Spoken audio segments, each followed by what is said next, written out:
Hello everyone, so we are going to discuss to you the introduction to computing. This lesson will introduce and discuss to you the key components of computer system and how they work together. So there are three main components of computer system.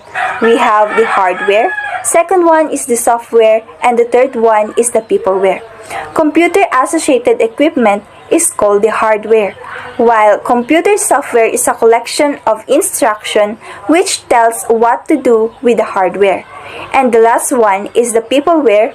Peopleware are the most important components of a computer system. So now we will discuss the computer system. So what is computer system, by the way? Computer system is a collection of entities, hardware, software, and humanware that are designed to receive, process, manage, and present information in a meaningful format. So, hindi na po bago sa atin ang computer system. It is a set of integrated devices that input, output, process, and store data and information. So, there are four basic units of computer system. The input unit, the storage, the central processing unit, and the output unit. A computer performs five major operations or functions regardless of its size and make. So first one, it accepts data or instruction as input. The next one, it stores data and instruction. It processes data as per the instructions. It controls all operations inside a computer. And last, it gives result in the form of output. And now let's define the four basic units of computer system. The first one is the input unit. It is used to transfer raw data. Input unit is a piece of equipment used to provide and control signals to an information processing system. Some examples of input devices include keyboards, mouse, scanners, joysticks, and even microphones. There are three functions of input unit. The first one, accept data and set of instruction or command. Convert the data in a form which the computer can accept. And the last one, provide this converted data to the computer for further processing. So the next one is the central processing unit or mas kilala natin bilang CPU. Ang CPU is called the brain of the computer.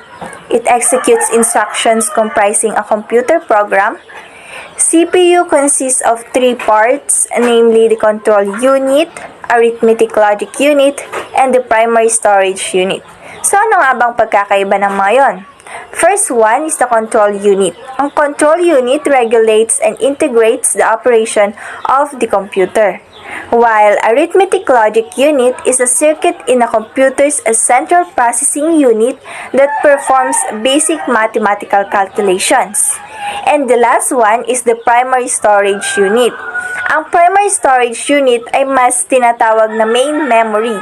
The random access memory or the RAM is the primary storage of a computer. The last basic unit of computer system is the output unit. Output unit gives the result of the process and computation to the outside world. From the word output, kapag gumagawa tayo ng research is not new to us, of course.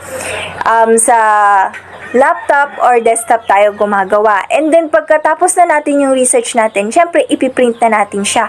At yun yung tinatawag nating output. Convert into human-readable form and supply them to the users. Monitors and printers are some examples of output devices. So, there are three components of computer system. The first one is the computer hardware. It consists of internal and peripheral devices. So, ang computer hardware, ito yung mga bagay na nahahawakan natin. Kunwari, example na lang is input devices, output devices, central processing unit, and storage devices. The second one is the computer software, or also known as the program or the application.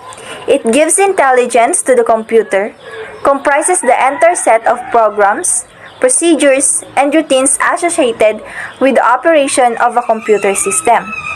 These are classified into two classes, namely system software and application software. So ano nga ba ang pagkakaiba ng dalawang to? System software are the installed on the computer when operating system is installed. On the other hand, application software are installed according to the user's requirements. Example ng system software ay compiler, assembler, driver. While in application software naman, ang example nito is mga word processor, web, browser, and media player. The last component of basic computer is humanware. Humanware is very important in computer system. These are the persons who operates computer. The user commands the computer system to execute on instruction. Hindi naman magagamit ang isang computer kung walang humanware. And humanware, dito tayo nabibilong kasi tayo yung gumagamit ng computer. Good day everyone, I'm Sheila Joy Boglosa and I'm here to discuss my part, which is the computer hardware components.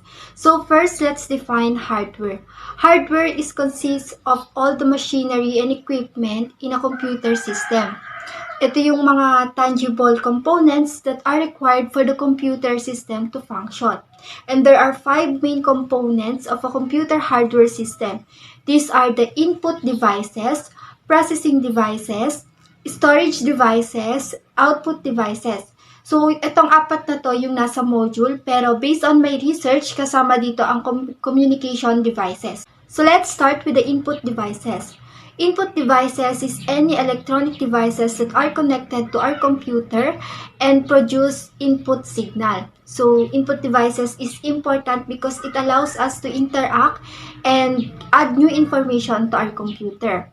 Without the use of input devices, we cannot change the settings, we cannot fix the errors, and also any other various interaction of the users. Next is the classification of input devices. Letter A, input devices for text and images. These are the keyboard, scanner, barcode reader, optical mark reader, and the digital camera. So, sa keyboard, we are all familiar naman kung ano ang function nito. Ito yung naglalagay ng information including letters, numbers, and words sa computer natin. The next one is the scanner. Scanner is another input device of a computer. Ito yung nag-i-scan ng mga text and images at kino-convert ito into digital version. In short, scanner can convert a hard copy into soft copy. The third one is the barcode reader. So barcode reader is also known as barcode scanner. This input device is capable of reading barcodes. One of the example here is when we go to shopping malls or supermarket. Diba yung mga product natin kapag babayaran na natin sa counter is ini-scan yung barcode nila and para malaman kung magkano ba yung product na yon. The next one is the optical mark reader. So optical mark reader is the process of reading information on a paper document that people's answer in a shaded type. So one of the example here is kapag mag-vote tayo, 'di ba sinishade natin yung paper and yun yung ini-scan ng optical mark reader. The next one is the graphic table. Ito naman yung ginagamit ng mga artists to draw in the screen of the computer with the use of the device like pencil or stylus. And the last one is the digital camera. So digital camera is an input device that captures photographs and store images in a memory card. Letter B is the input device for audio. These are the microphones and MIDI keyboard. So this input device allows user to send audio for processing, recording, and carrying out commands. And the letter C is the input device for the video. These are the webcam, CCTV camera, and the digital video camera. So these video input devices are used to digitize video and images from the outside world into the computer. Letter D is the pointing devices. So it is an input device that allows user to control a pointer on a screen. And yung pointer is a small symbol in the screen na kung saan when we move a pointing device, mag-move din yung small symbol. And Some of the example of pointing device is mouse, trackball, touchpad, and joystick. In processing device, ito naman yung nagpa-process ng information sa computer system. And it includes CPU, motherboard, and memory. Next is the communication device. This input device uses cell phones or any other devices para makapag-communicate and makapag-send ng text, video, audio, or images. Output device. Output device is any hardware device na ginagamit para makapag-send ng data from the computer to any other device or user. And output device have two different format. These are the soft copy and hard copy. Soft copy is yung file na nabiview sa computer, while the hard copy is the tangible output like printed copies. And some of the output devices are LCD monitor, LED monitor, LCD projector, laser printer, and many more. And the last one is the storage device. The storage device is any hardware device that is used for sorting, porting, and extracting data files and objects. And there are also two different types of computer storage. These are the primary and secondary storage. Primary storage is the main storage of the computer, and it holds data, programs, and instruction that is currently used. And it is located in the motherboard. There are two types of primary storage. These are the RAM and ROM. An acronym for Random Access Memory. It is a computer short-term memory which is uses to handle all the active tasks and apps. So, hindi gagana ang programs, files, games, and streams kapag walang RAM. So, the last type of primary storage is ROM. ROM is an acronym for read-only memory, and this type of storage medium permanently stores data on personal computer and other electronic devices. So, the last type of computer storage is the secondary storage na itatakal na ng next presenter. Hello everyone, I am Jenny Babes T. Bruno, continuing to report the type of computer storage, which is secondary storage. It is an alternative storage to save your works and documents. This can be removable, internal and external. It is very useful to store your program or data for future use. This means that the secondary storage is alternatively referred to an external memory, secondary memory, and auxiliary storage.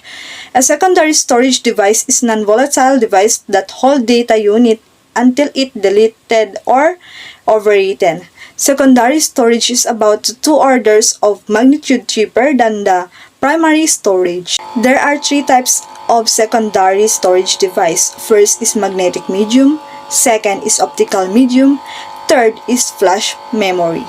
Let's talk about magnetic medium. It can be any type of storage medium that utilizes magnetic patterns to represent information. Magnetic medium, it has different patterns of magnetization are used to represent stored bits or bytes of information. Example of magnetic storage are floppy disk used for offline storage, hard disk used for secondary storage, and magnetic tape such as video cassette. Let's talk about optical medium. It is non-volatile storage media, holds content in digital form that are written and read by laser. These media include various types of CDs and DVDs. Optical medium is an electronic storage that uses low-power laser beams to record and retrieve digital binary data in any storage type in which data is written and read by the laser. Lastly is flash memory. It is a solid-state, non-volatile, rewritable memory that functions like a RAM and hard disk drive. So the flash memory is an electronic non-volatile computer memory storage that can be electrically erased and reprogrammed. Example of that are flash memory cards and flash memory stick. Types of flash memory. First is solid-state hard disk, memory stick, flash memory, Micro flash memory. Solid-state hard disk is a new generation of storage device used in computers. SSDs use flash-based memory. It is faster than a traditional mechanical hard disk. A memory stick, it is a type of portable flash memory storage appliances that typically used with handheld devices.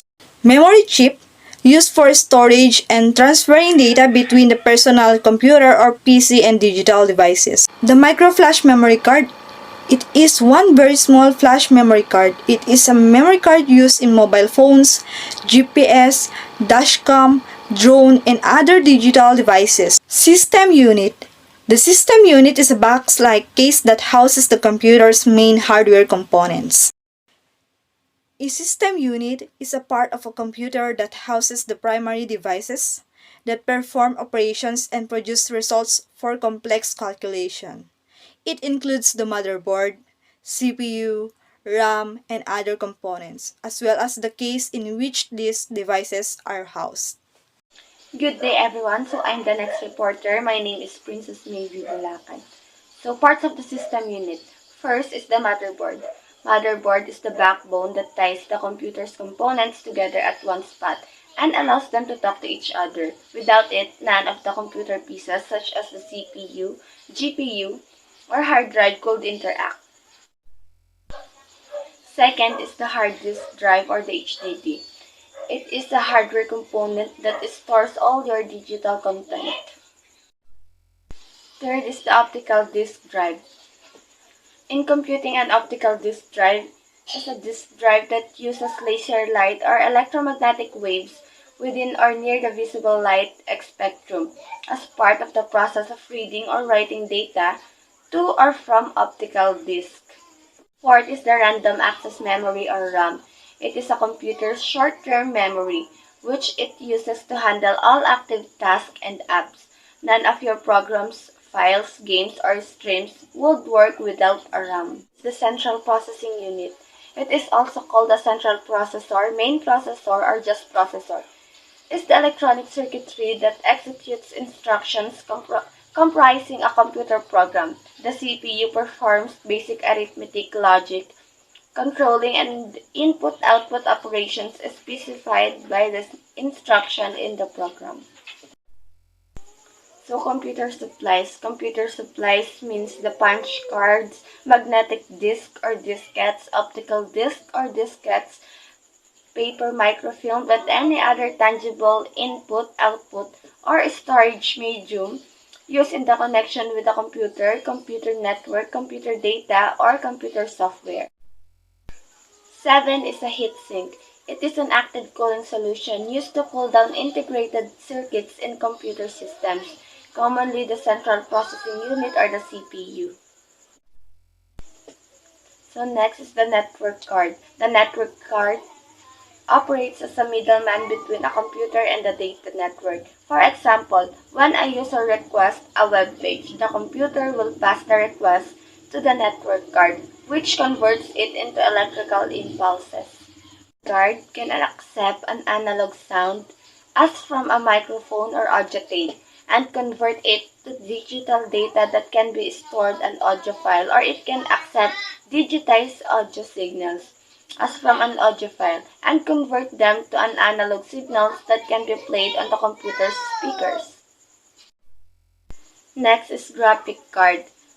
A graphic card, also called a video card, display card, graphics adapter, VGA card, VGA, video adapter or display adapter, is an expansion card which generates a feed of output images to a display device such as a computer monitor.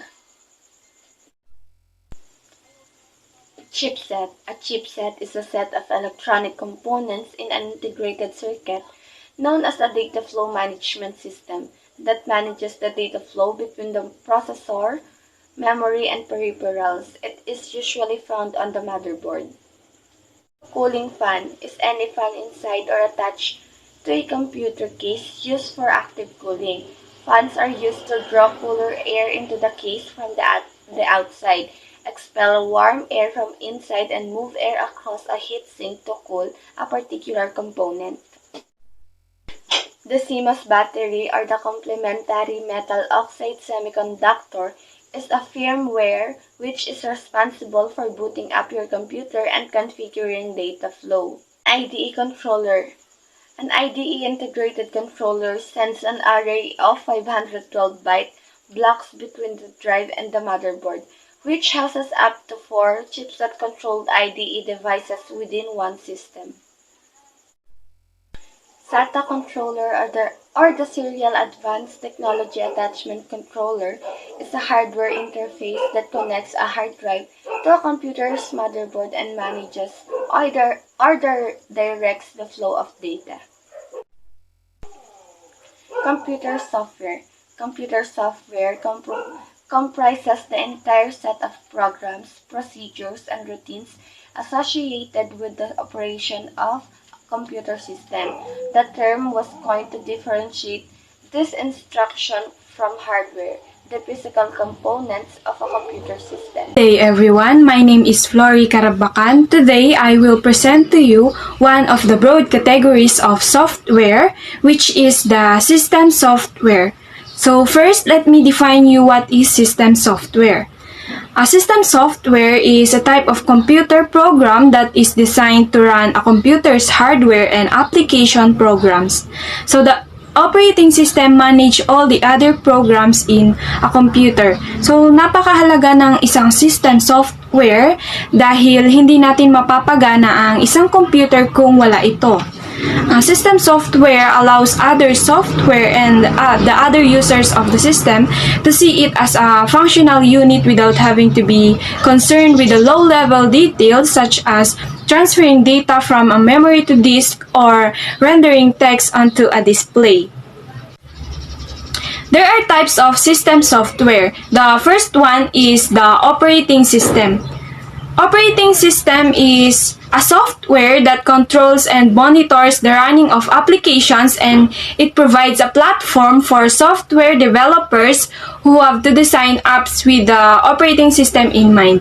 It is an interface between computer and user. So, ang trabaho ng operating system ay i-manage ang lahat ng software at hardware sa isang computer.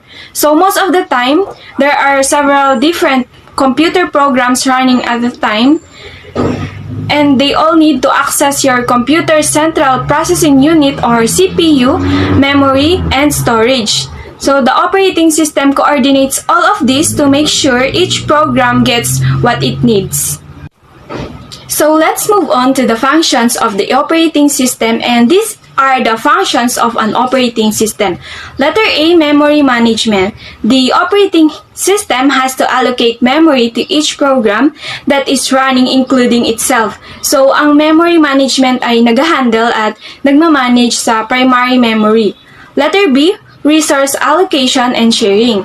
The operating system has to allocate processing memory and resources to each. Letter C, backing store management. The operating system controls the transfer of the data from disk to memory and back again. Letter D, interrupt handling. Dito, madedetect ng operating system kung ang hardware device or kung ang application ay hindi gumagana. At ang operating system ay magdi-display ng appropriate error message at magsasuggest ito ng corrective action para sa mga user. Letter E, process management. Tinutulungan niya ang operating system para mag-create at mag-delete and also provides mechanisms for synchronization and communication among process. Letter F, file management. Inaayos niya yung file-related activities tulad ng organization, storage, retrieval, naming, sharing, and protection of files. Letter G, device management. This module also responsible for this task is known as the INO controller. Ang ginagawa ng device management ay nag-allocate at deallocate ng mga devices. Letter H, INO system management. One of the main object of any operating system is to hide the peculiarities of that hardware devices from the user. Letter I, secondary storage management. Systems have several levels of storage which include primary storage, secondary storage, and cache. Kung wala ang secondary storage, lahat ng programs and data ay mawawala kapag switch off natin ang computer. Letter J, security. Pinoprotektahan niya ang data at information sa computer system. Letter K, command interpretation. This module is interpreting commands given by the acting system resources to process that commands. Good day everyone. Before I proceed to my presentation, allow me to introduce myself first. I am Leanne Carino and I will be presenting to you the types of operating system. So the first type of operating system is the batch operating system. Some computer processes are very lengthy and time-consuming. To speed the same process, a job with a similar type of needs are batched together and run as a group. The user of a batch operating system never directly interacts with the computer. In this type of OS, every user prepares his or her on and off device like a punch card and submit it to the computer operator. So this type of operating system does not interact with the computer directly. There is an operator which takes similar jobs having the same requirement and group them into batches. It is the responsibility of the operator to sort jobs with the similar needs. So the second one is multitasking or time-sharing operating system. Time-sharing operating system enables people located at a different terminal or shell to use a single computer system at the same time. The processor time or CPU, which is shared among multiple users, is termed as time-sharing. A time-sharing system allows many users to share the computer resources simultaneously. In other words, time-sharing refers to the allocation of computer resources in time slots or several programs simultaneously. Like for instance, a mainframe computer that has many users logged onto it. Next is the real-time operating system. Real-time is also known as embedded operating system and is totally depending upon the clock interrupts.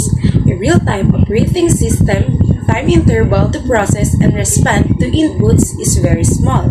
A real-time operating system, commonly known as RTOS, is a software component that rapidly switches between tasks, given the impression that multiple programs are being executed at the same time on a single processing core.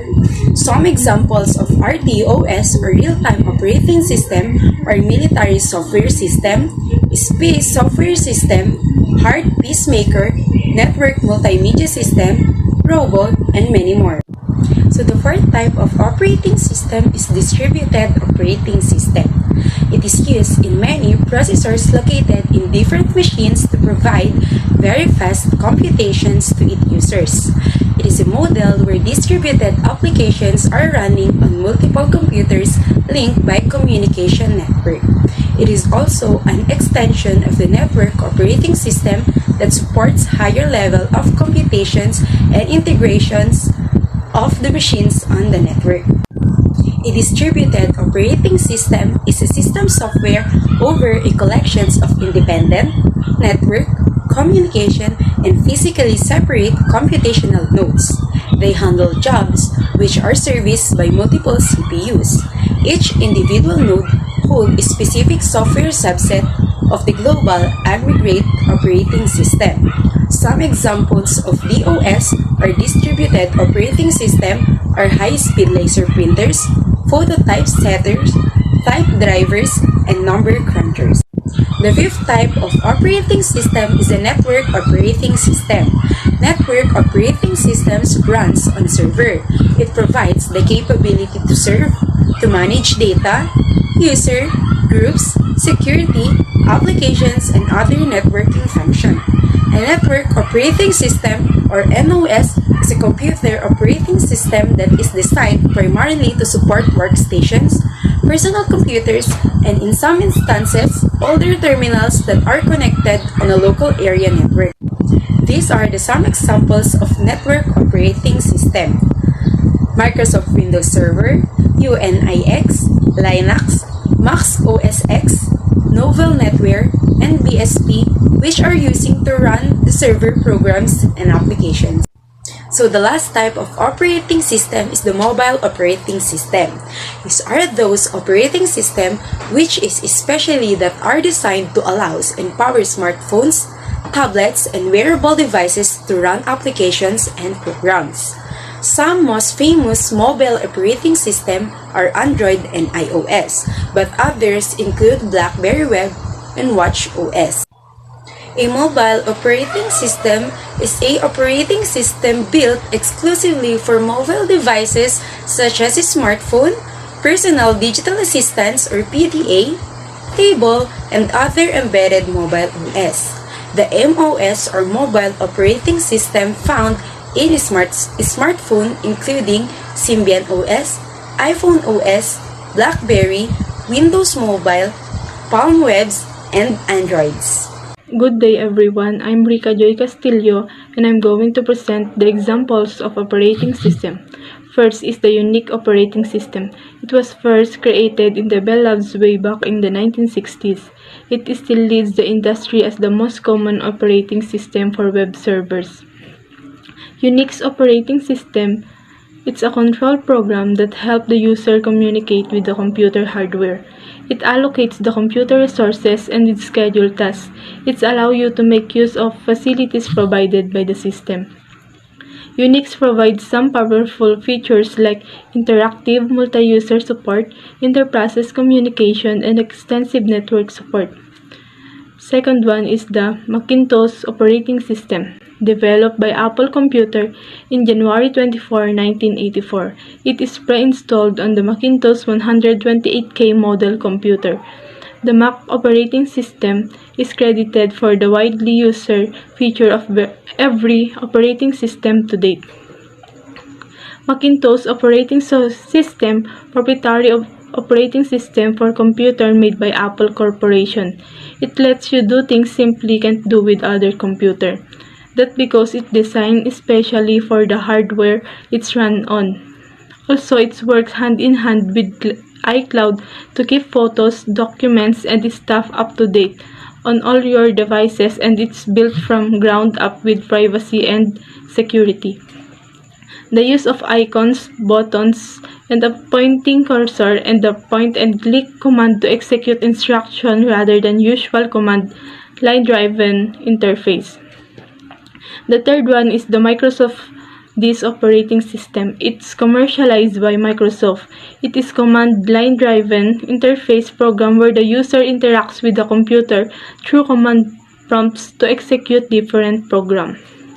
It is used for operating the system or computer. A command line user interface means that the user is required to type in a command rather than clicking an icon. Also, it requires few megabytes to work.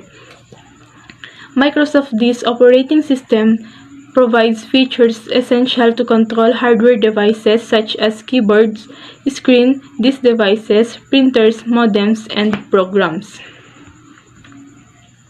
Microsoft Windows operating system. It is first introduced an operating environment named Windows in November 1985 as an add-on to MS-DOS in response to the growing interest in graphical user interface. Had a graphical user interface that allowed people to run programs with a simple mouse click in an icon rather than relying on the Microsoft this operating system method of typing text command. Windows operating system provides a way to store files, run software, watches videos, and connects to internet. The last one is Linux operating system. Linux is an open source operating system for personal computers, servers, and many other hardware platforms that is based on the Unix operating system. Linux was originally created by Linus Torvalds as a free alternative operating system to more expensive Unix system. Linux operating system is like Unix operating system that was designed to provide PC users a free low-cost alternative. Linux has a reputation as an efficient and fast-performing system. It provides services for application and manage computer hardware.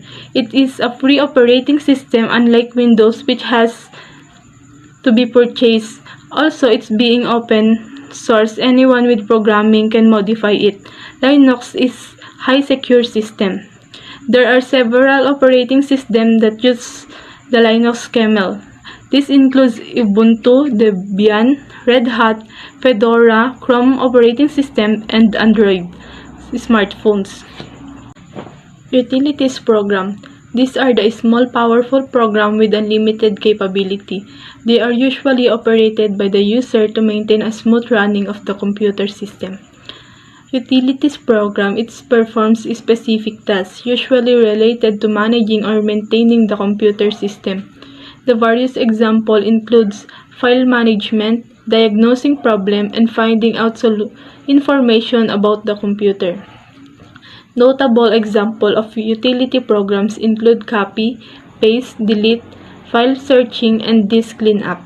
Device drivers, specialized programs that allow communication between a device and the computer, loaded into memory each time a computer is started. When a new device is added, new device driver must be installed.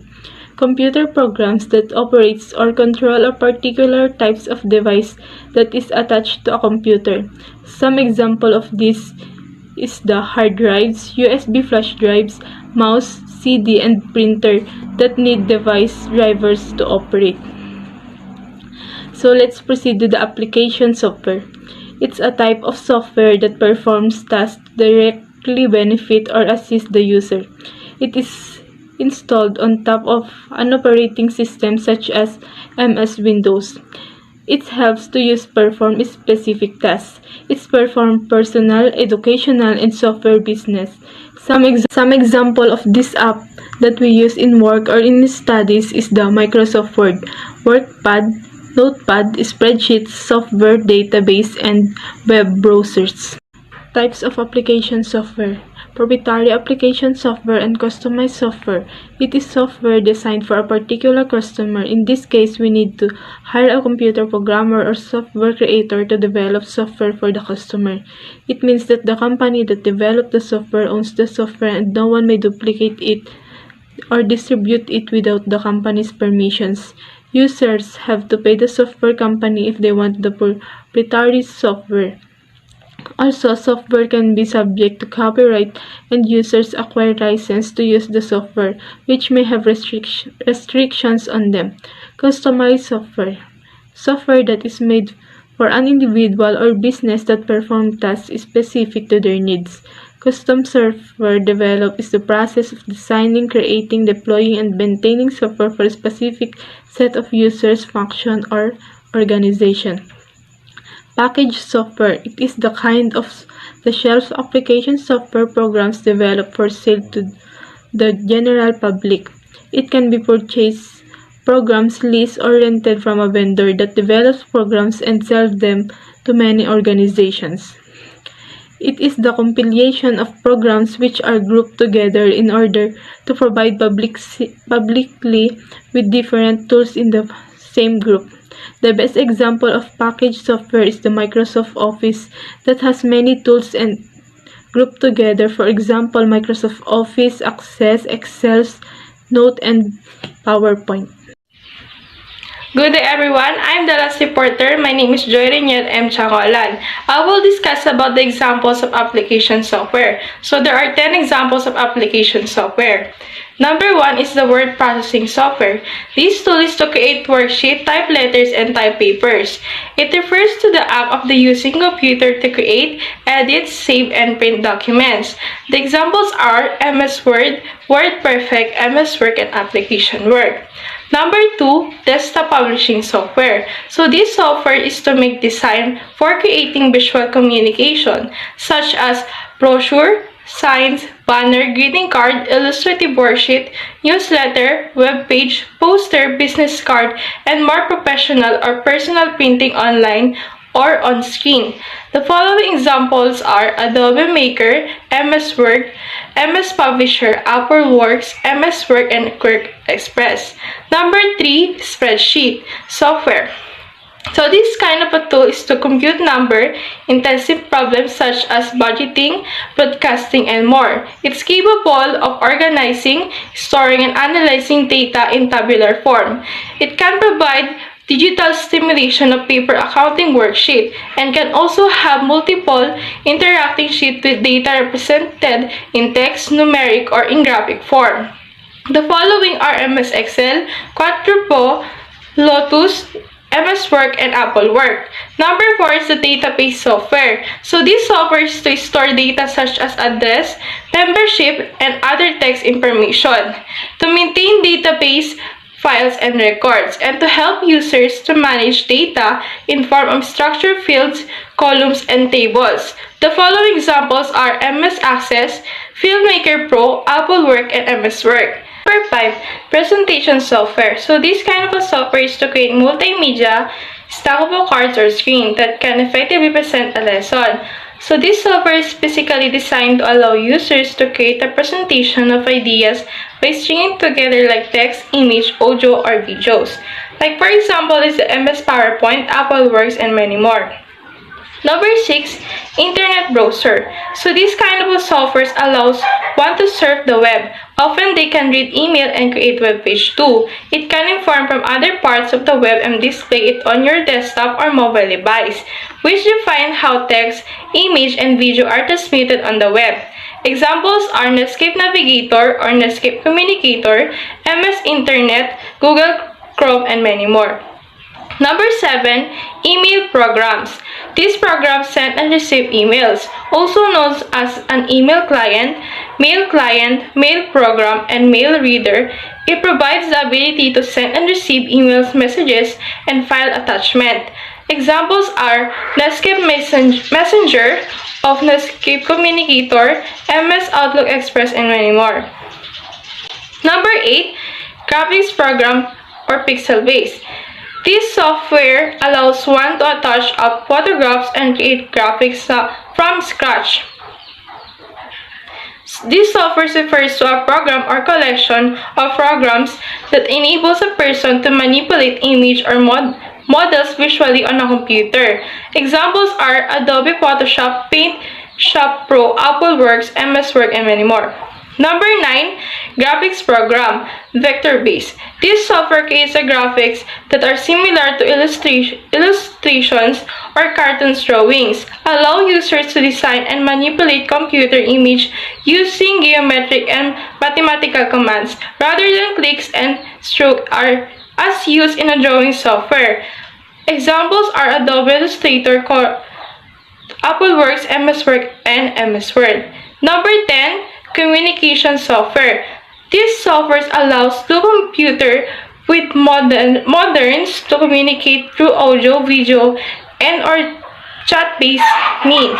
This kind of application are programs designed to pass information from one system to another. Examples are MS Net Meeting, AOL Instant Messenger, IRC, ICQ, and CME. Next is capabilities of software. A. Object linking and bending. It allows information to be shared between applications. Example, a spreadsheet created in Excel can be imported into Word. B. Probability of data. People who have different types of computers with different operating systems and applications often need to transfer files and programs among their computers. FTP, File Transfer Protocol, allow files to be transferred over the internet among different types of computers. C. Upgradability, software upgrades can provide new and useful features, but they can also cause problems, such as a document may not be compatible versions. Example, a Word 6 file can be read in Word 97, but a Word 97 file cannot be read in a Word 6. Data formatting may be lost in a Word 97 documents is saved to Word 6 format because Word 97 contains new features that Word 6 does not have. Upgraded software frequently require more memory, more disk space, and faster processors, so hardware need to be upgraded. Humanware. It describes the customer's experience of software and hardware. It emphasizes users' capability and empowerment and design of a user's interface. It also called as a livingware. It refers to the users of the computer system, either direct or indirect user. Next naman is peopleware. Peopleware refers to the human role in IT system. So there are examples of peopleware, like computer engineers. Computer engineers, they are engaged in a software design and application to address the needs of particular industry or sector. Sila yung responsible for update of a software, well as providing additional customization of current software to ensure the system function. Next is software engineers. Sila naman yung responsible for the design and development of a software of the computer and testing and evaluation. Next is information technology specialist. So, ang task naman nila is to plan, coordinate, and installation, operation, troubleshooting, and to maintain the computer software and hardware system. Next is website designer. Sila naman yung nagkakreate ng mga website, webpage by combining any number of visual design elements including text, photos, graphics, animation, and videos. Computer technicians. Sila naman yung in charge sa pag-repair at pag-maintain ng computers and server, and also build or configure new hardware as well as installing and bringing up to date the software. So next is computer operator. Sila naman yung responsible sa pag-monitor and pagkokontrol ng computer system, especially mainframe computer system in a company or organization. Next is system analysis. Sila naman nagsusolve ng computer na related sa computer technology. They analyze, set up new computer system, both hardware and software. Next is project manager. They are the person who has overall responsibility for the successful initiation, planning, design, execution, monitoring, controlling, and closure of a project. Next naman is programmer. They refer to specialists in one area of computer programming or to generalists who writes code for many kind of a software. So next is database administrator. They are responsible for performance monitoring, security, integrity, troubleshooting, as well as the backup and data recovery a database. They use specialized software to store and organize data. And last one is server administrator. It has the overall server role in to design, install, administer, and optimize company servers related components to achieve high performance of the various business functions supported by the server as necessary.